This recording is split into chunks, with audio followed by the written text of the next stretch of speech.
اس کے بعد میں اہل سنت والجماعت پاکستان کے صدر حضرت علامہ مولانا غازی اورنگزیب فاروقی صاحب کی خدمت میں مؤدبانہ گزارش کروں گا، اسٹیج پر تشریف لائے، اپنے خیالات کا اظہار فرمائے۔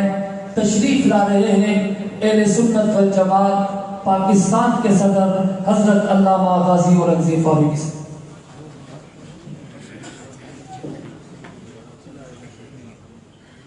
بسم اللہ الرحمن الرحیم۔ وقت چونکہ انتہائی مختصر ہے، اکابر یہاں تشریف فرما ہیں اور مجھ جیسے کم علم اور کم عمر انسان ان کے سامنے کوئی لمبی گفتگو کرے یہ مناسب نہیں ہے، اس لیے میں اس اجلاس میں طے ہونے والے کچھ چیزوں کی طرف آپ کی توجہ دلاؤں گا۔ اور سب سے پہلے میں اپنے مربی اور محسن حضرت اقدس حضرت مولانا ڈاکٹر عادل خان صاحب دامت برکاتہ العالیہ، جو شیخ الحدیث رئیس المحدثین حضرت مولانا سلیم اللہ خان صاحب رحمۃ اللہ تعالیٰ علیہ کے جانشین ہیں، انہوں نے اس موقع پر جس فراست اور جس تدبر کے ساتھ اپنے حقیقی جانشین اور وارث ہونے کا ثبوت دیا ہے، آج کا یہ پورا اجتماع ان کو خراج تحسین پیش کرتا ہے، خراج عقیدت پیش کرتا ہے، اور ان کے اس عمل پر جس نے تمام کے تمام طبقات کو جوڑا اور جوڑ کر اس مشن کے لیے دفاع صحابہ کے لیے جمع کیا، میں سمجھتا ہوں اس کی جتنی تعریف کی جائے کم ہے۔ آج جو ہم یہاں پر بیٹھے ہوئے ہیں یہ انہی کی اس محبت کی وجہ سے ہے، اور پھر صرف یہی نہیں، ان کے ہاں اجلاس کے بعد جب یہ گستاخی ہوئی تھی تو ہم بہت پریشان تھے۔ ظاہر ہے ہمارا عنوان ہے، اور میں یہ بھی بتاتا چلوں یہ کوئی بتانے کی بات نہیں ہے اور کسی کے سامنے رکھنے کی بات بھی نہیں، اس عنوان پر ہماری کتنی محنت ہے اور کتنی قربانیاں ہیں یہ ڈکی چھپی نہیں ہیں۔ اللہ کی قسم اگر میں اس کا اظہار کرنے لگ جاؤں تو شاید آپ اپنے جذبات پر قابو نہ رکھ سکیں۔ میرے قرب و جوار والے نوجوانوں کے لاشیں کس طرح گرے، چار چار بچوں کے لاشیں ایک دن میں ہم نے کیسے پڑھے، مشکل وقت میں ہم کس پریشانیوں کا شکار ہوئے، ہتھکڑیاں اور بیڑیاں ہمیں کیسے پہنائی گئی، اس ملک کے اندر ہمیں تنہا کر کے یوں کر دیا گیا جیسے ہم کوئی بڑی غلط بات کر رہے ہیں یا ہم یہاں پر کوئی غلط چیز پیش کر رہے ہیں۔ کبھی ہمیں یوں پیش کیا گیا کہ ہم بزرگوں کے مخالف ہیں، کبھی ہمیں یوں پیش کیا گیا کہ ہم پاکستان کے مخالف ہیں، کبھی ہمیں یوں پیش کیا گیا کہ شاید یہ سارے حالات کی ہماری وجہ سے، جب ہر طرف سے نظریں ہمارے اوپر سے اٹھی اور ہمارے اوپر ریاستی کو جبر ہوا، وہ تشدد ہوا، وہ ظلم ہوا جس کی مثالیں میں پیش نہیں کر سکتا۔ 29 سال کے بعد ایک آدمی جب جیل سے باہر آ رہا ہو تو اس کے 29 سال کی قیمت کیا ہے اس کو آپ سمجھ سکتے ہیں، اور جب 24 سال بعد کسی کا لاشا جیل سے باہر آ رہا ہو تو اس کی اہمیت کیا ہے اس کو آپ سمجھ سکتے ہیں، اور جب برسر روڈ ہتھکڑیاں پہنے ہوئے اسے گولی مار دی جائے تو اس کے گھرانے کی کیفیت کیا ہے وہ آپ شاید سمجھ سکتے ہیں۔ اور آج 6 سال اور 7 سال ہو گئے، لوگ لاپتہ ہیں، ان کا پتہ نہیں ہے، اور ان کا جرم صرف یہ ہے کہ انہوں نے صحابہ کی مدح اور تعریف اور دفاع کی بات کی تھی، اور یہ گستاخی کے جو کلپ آپ کو سنائے گئے ہیں اللہ کی قسم یہ بہت کم ہیں، بہت کمزور ہیں، بڑی کم باتیں اتنے شدید تھے۔ میں نے انہیں منع کیا یہ سب مت دکھاؤ، یہ تو میں برداشت نہیں کر سکتا، یہ کوئی برداشت نہیں کر سکے گا۔ جذبات قابو میں نہیں رہیں گے، ان لاشوں، ان جوانوں، ان اکابر، ان بزرگوں کی اس محنت میں جنہوں نے اپنی جانوں کے نذرانے پیش کیے، میں اس اجتماع میں آج انہیں سلام عقیدت پیش کر کے ان کی روح سے کہنا چاہتا ہوں تم ناکام نہیں ہوئے، تم کامیاب ہوئے ہو۔ اللہ کی قسم یہ پہلی صف میں بیٹھے اکابر، دارالعلوم کراچی، جامعہ بن نوری کون، جامعہ فاروقیہ، جامعہ صدیقیہ،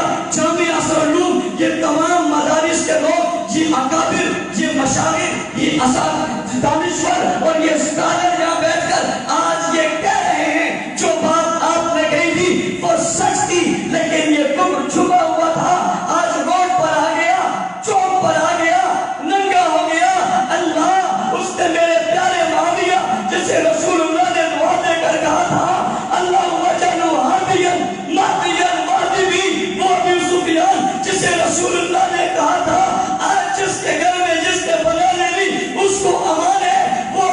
بکر صدیق جس نے نبوت کو کندھوں پہ اٹھایا تھا، غار تک پہنچایا تھا، اپنی جھولی میں سلایا تھا، دولت اولاد سب کچھ قربان کی تھی، اپنی بیٹی کا رشتہ دیا تھا. اللہ مجبور ہے، ہم بے بس ہیں. اللہ کی قسم اس ملک میں آج اس شخص کی تکفیر کی گئی، روڈ اور چوک پر ان لوگوں پر لعنت کی گئی. اللہ ہمارا ضمیر گوارا نہیں کرتا. میں اس دن سے آج تک اللہ کی قسم سکون نہیں آیا. اللہ جزائے خیر دے ان بزرگوں کو جنہوں نے اس موقع پہ ہمارے سر پہ ہاتھ رکھ کر کہا یہ مسئلہ تمہارا نہیں ہے، بات صرف تمہاری نہیں ہے. اور ابھی قاری عثمان صاحب خوبصورت بات کہہ رہے تھے، مولانا زبیر صاحب نے بھی بہت خوبصورت بات کہی ہے. یہ ایک جماعت کا مسئلہ نہیں ہے، ایک طبقے کا مسئلہ نہیں ہے. علماء کرام، مفتیان عظام، اکابرین ملت، رب ذوالجلال کی قسم یہ تحریک چلاؤ. ہمیں اس تحریک میں نوکر رکھ لو، غلام رکھ لو، خادم رکھ لو. رب ذوالجلال کی قسم میں تمہارے دفتر میں جھاڑو دوں گا. اللہ کی قسم میں تمہارے جوتے اٹھا کر سعادت سمجھوں گا. ہمیں لیڈری کا کوئی شوق نہیں ہے. میں ہزاروں لیڈریاں صدیق اکبر اور معاویہ کی جوتی پہ قربان کرتا ہوں. میں جماعت کا صدر ہونے کے باوجود اعلان کر رہا ہوں حضرت اقدس تمہاری جوتیوں کا خادم ہوں. میں اس میں بیٹھنا چاہتا ہوں. اس تحریک میں آپ آؤ گے، ہم آپ کے غلام بن کر آپ کے دفتروں کی صفائی کرنے کو تیار رہیں گے، لیکن آپ کے شانہ بچانا رہیں گے. اس ان کی بڑی داستان نہیں، اس کی بڑی تحریک ہے. میں بتا نہیں سکتا، میں اپنی بات تو کرتا نہیں. ان لوگوں کی باتیں یقین کریں. میرے پاس لوگوں کے فون آتے ہیں، میں ذمہ دار ہوں. مجھے وہ مائیں کہتی ہیں میرا بچہ 6 سال سے لاپتہ ہے، فاروقی صاحب بتاؤ کہاں ہے. اللہ کی قسم میرے پاس جواب نہیں ہے. وہ رو جاتی ہے، اس کی چیخیں نکلتی ہیں اور مجھ سے ایک دن کہنے لگی میں قیامت کے دن آپ سے سوال کروں گی. میرا بچہ لاپتہ ہے، میرے گھر میں صبح بھی شام بھی دن دھڑکتے ہوئے یہ بات آتی ہے، کاش کب یہ خبر آ جائے گی کہ وہ کسی چوک اور چوراہے پہ پڑا ہوا ہے. میں آپ سے سوال کروں گی. میں نے کہا ابا جی ہاتھ جوڑ کر کہتا ہوں میں بے بس ہوں. میں نے ہاتھ دروازہ کھٹکھٹایا، میں نے روڈ پر دھرنے دیے، میں اکیلا تنے تنہا اس کراچی کی سڑکوں پر روتا رہا. مجھے گولیاں ماری گئی، میں نے برداشت کر لی. میرے اوپر حملہ ہوا، میں نے برداشت کر لیا. میرا جسم زخمی ہوا، برداشت کر لیا. ایک واقعے میں 10 لوگ شہید ہوئے، برداشت کر لیا. کئی زخمی ہوئے، برداشت کر لیا. رب ذوالجلال کی قسم کسی نے اچھا کہا تب برا کہا تب. اللہ مجھے تکبر ریاکاری سے بچانا، یہ میری زندگی کا سرمایہ ہے، یہ میں نے آخرت کے لیے رکھا ہوا ہے. اللہ میرے آج ان لوگوں کے سامنے یہ بات بتا دی ہے، مجھے معاف کرنا، لیکن اللہ میں بتا اس لیے رہا ہوں. اکابرین ملت، علماء کرام، آپ مساجد میں ائمہ ہیں. اللہ کی قسم لوگ آپ کے پاس ہیں، آپ کے منبر میں آپ سے صحابہ کے تذکرے جب کم ہوئے، اللہ کی قسم یہ کہا گیا یہ ایک طبقے کا مسئلہ ہے، ایک جماعت کا مسئلہ ہے. حضرات صحابہ کرام، کسی جماعت کا مسئلہ اس لیے نہیں ہو سکتا کہ قرآن کی 1126 آیاتیں ان مقدس لوگوں کے بارے میں نازل ہوئی ہے. احادیث مبارکہ سیاہ ستہ کی ہر روایت ان صحابہ کے بعد حضور تک پہنچی ہے. رب ذوالجلال کی قسم فقہ اور حدیث تمام دین کا سرمایہ ان پر کھڑا ہے. اور غور کیجئے ان صحابہ پر تنقید کیوں ہو رہی ہے. آپ نے دیکھ لیا وہ تو اللہ کو بھی نہیں چھوڑتے، رسول اللہ کو بھی نہیں چھوڑتے، لیکن نشانہ صحابہ کو اس لیے بنایا کہ اسلام کی عمارت صحابہ پر کھڑی ہے اور وہ یہ عمارت گرانا چاہتے ہیں. یاد رکھنا عمارت گرانے والوں کچھ عمارت کے چوکیدار بھی ہوا کرتے ہیں. میں آج برملا کہتا ہوں ہم ٹھیکیدار نہیں ہیں. اللہ کی قسم ہم لیڈر اور ٹھیکیدار نہیں ہیں. ہم صحابہ کی اس عمارت کے چوکیدار ہیں اور یہ ماننا پڑے گا. مال ہمیشہ چوکیداری کھاتا ہے، مال ٹھیکیدار نہیں کھاتا. ہم چوکیدار بن کے کھڑے اس عمارت کو گرانا چاہتے ہیں، ہم اس عمارت کو بچانا چاہتے ہیں. آج بڑے مکتبہ ذکر کے میرے دوست یہاں موجود، اہل حدیث مکتبہ ذکر کے لوگ یہاں موجود، جمعیت علماء اسلام سندھ، جمعیت علماء اسلام تھا، تنظیمات مدارس دینیہ، اشراط التحریر و سنہ، دیگر تمام جماعتیں ختم نبوت کی یہاں موجود ہے. آج انہوں نے ہمیں سہارا دیا. میں ان کے توسط سے کہنا چاہتا ہوں حضرات اکابر، آپ نے اعتماد کیا ہے، اللہ کی قسم پہلے بھی قربانیاں دی تھی، اس سے بڑھ کر دینے کو تیار ہے. آپ کے سائے کے تلے ہم نکلنے کو تیار